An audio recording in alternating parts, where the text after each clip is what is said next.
Welcome, my name is Olga Kempora, and I'm so glad to have you here for another vitamin for the soul.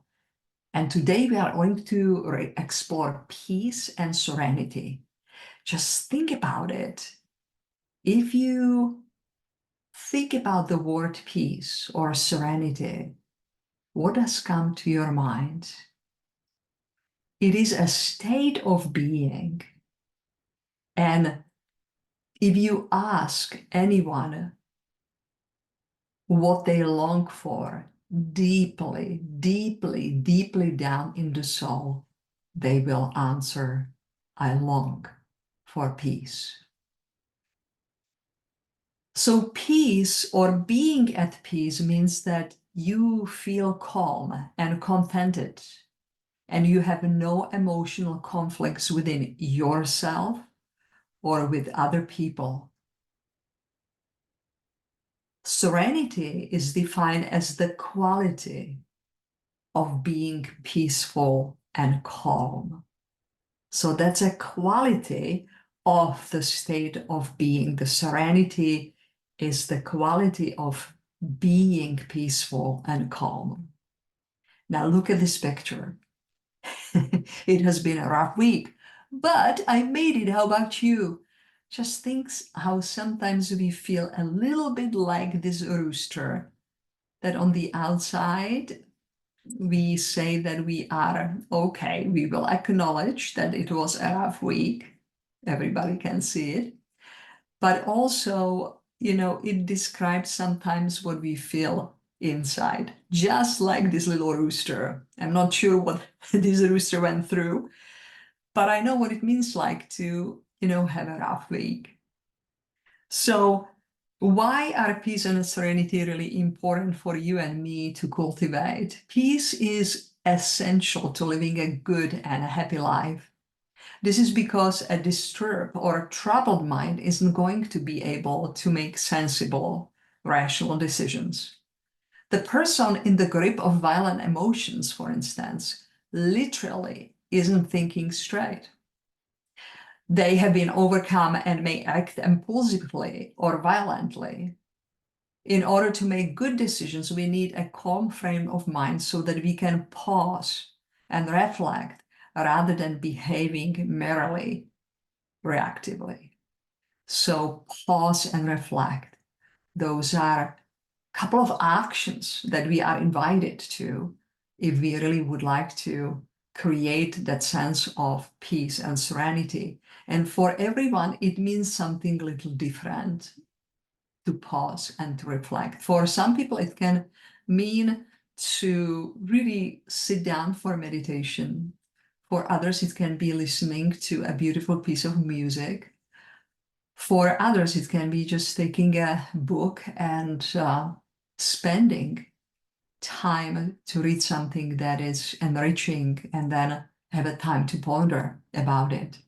And many other ways to do this. Now, what we can look as a pathway to obtaining the inner peace and serenity. So here's a little bit my way to share with you what has been really helping with me and with the peace. And here are 4 pillars that I would like to introduce you that can build a sense of peace. And they are: number 1, self-forgiveness; number 2, gratitude; number 3, choosing love over fear; and number 4, commitment. So let's go to the first pillar, self-forgiveness. I think that all of us are very familiar with forgiving other people. And it can be at some ways easy, and in other ways and instances of our life challenging to forgive others. But even more challenging is actually to embark on the journey of forgiving ourselves. Forgiving ourselves the way we are talking about ourselves, what we are thinking about ourselves, how we are responding to who we are. So self-forgiveness is not about really excusing behavior or denying the impact of one's action, Rather, it's a compassionate recognition of one's humanity and imperfections and a commitment to personal growth and spiritual development. So, how can we practice self-compassion? I'm sorry, compassionate self-forgiveness. Here is something from a really cool book that you might know about from James Clear, the author of Atomic Habit, that where he encourages practical strategies that can help you design habits that lead to remarkable results. The key is mastering tiny behaviors and integrating them into your everyday life. He emphasizes the importance of beginning by affirming your identity. So, example here he's giving, I'm a person who relates with myself or others in compassionate ways.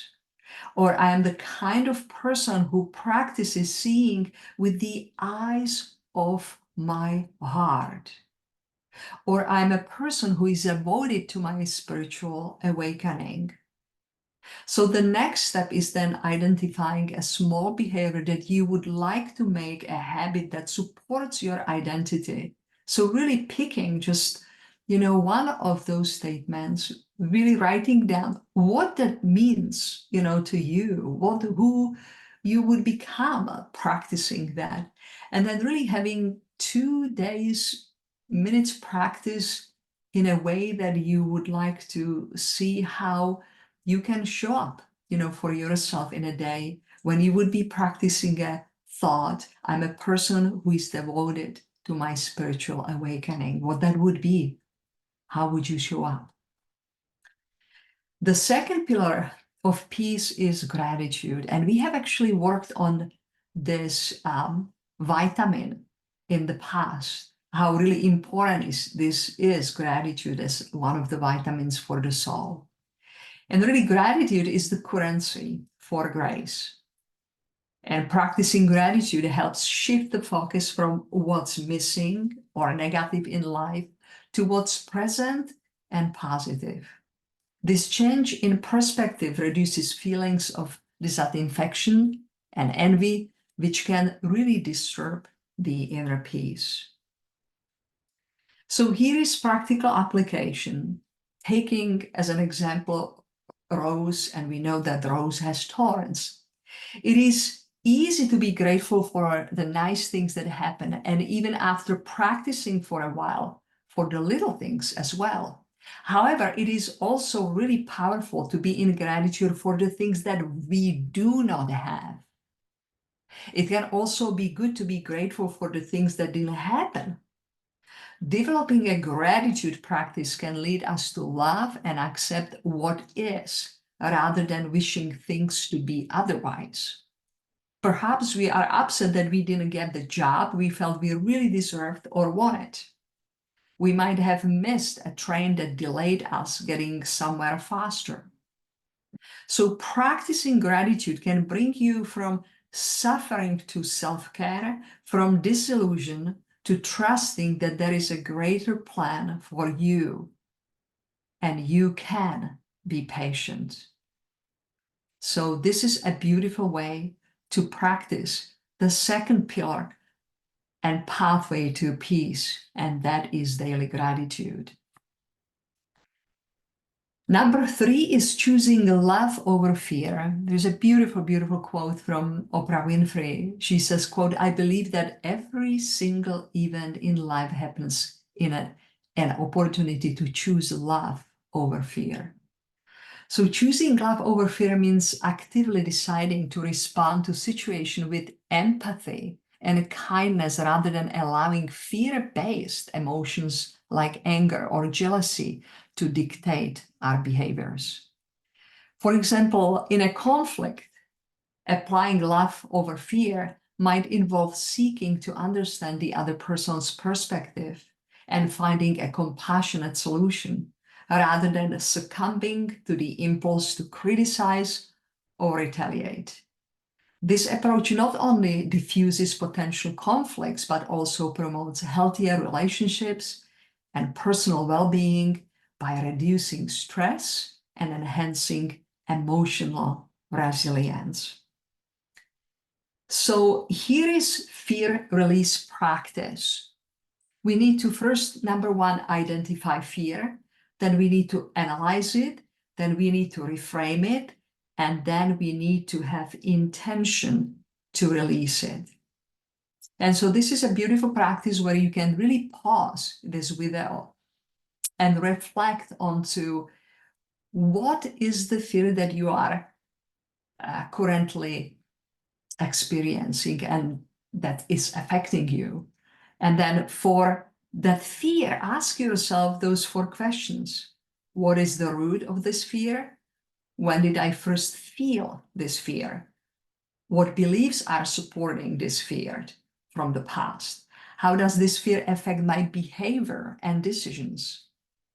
And then reframe it. So consider how you can view the situation that's causing you fear in a different light. Is there a more empowering or positive way to look at it? So for example, you can change, I'm afraid of failing, to every attempt is a step toward learning and growth. Can you see the difference between those 2 statements? And then number 4, intention to release. Write a statement of intention to release the fear. It could be something like, I now choose to release this fear of, and you say what it is, and open myself to, and write down what you are opening to yourself. This is a beautiful way, if you are stuck, to ask to create a conversation with me. I would be happy to just talk to you how to help the fear that you have, to release it so that you can have more peace in your life and that you will be capable to release your fear and to choose love over the fear. 4th pillar is commitment. A personal commitment refers to a pledge or a dedication to oneself to pursue your special goals, uphold values, or maintain standards in one's behavior and actions. And I love this, that it says it involves a conscious decision to focus one's energy and resources toward achieving personal objectives and living in alignment with one's belief and principles. And here is a beautiful way to think about what it means to have 100% commitment and 99% commitment, okay? So what's the difference there? If you are saying words like, I am trying, that is a sure sign that you are 99% or less committed. And 99% mentality can create confusion and indecision. We may not be sure of what we want, or we may be easily swayed by external factors and distractions. This lack of clarity can make it difficult to stay motivated and focused, and can lead us to give up too easily when faced with obstacles or challenges. If you are 99% committed to quitting sugar, you must make a decision every time you are faced with the prospect of eating sugar, which in today's world is all throughout the day. Do you want sugar with your coffee? Would you like dessert with your meal? Would you like a snack? Would you like a soda with your meal? And as we have just kind of this partial commitment, it really leads to decision fatigue. And there is nothing worse than to be fatigued from making decisions over and over and over again. So really, what does it mean having 100% decision, 100% commitment? Being 100% committed means that you only need to make the decision one time.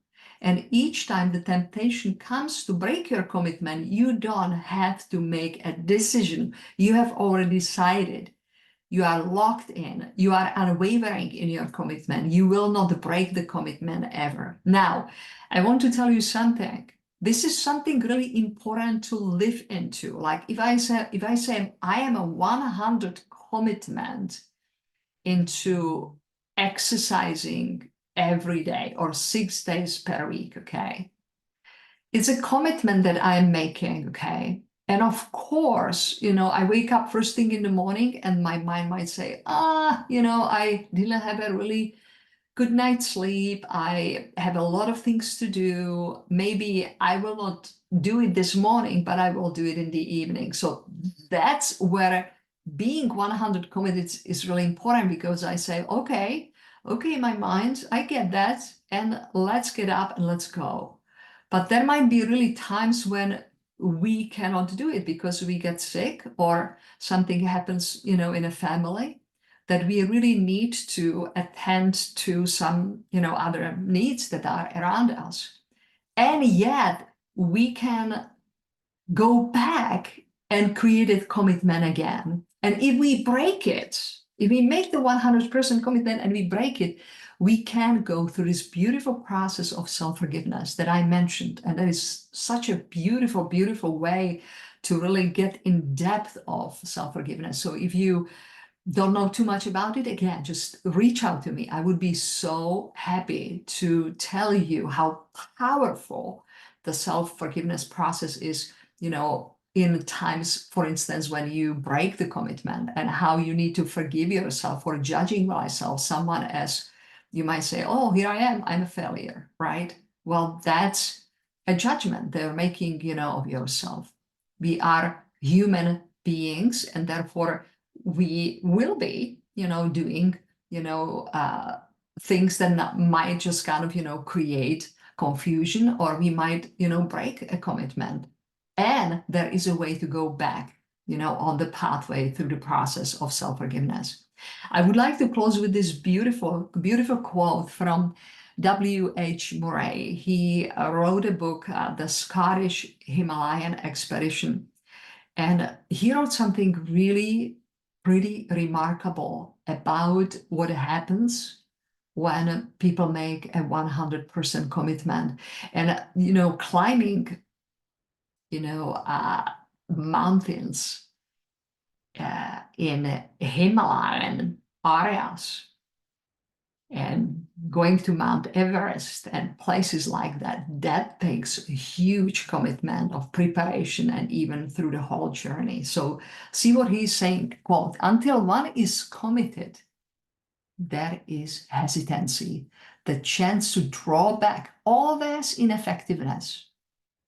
Concerning all acts of initiative and creation, there is one elementary truth, the ignorance of which kills countless ideas and splendid plans.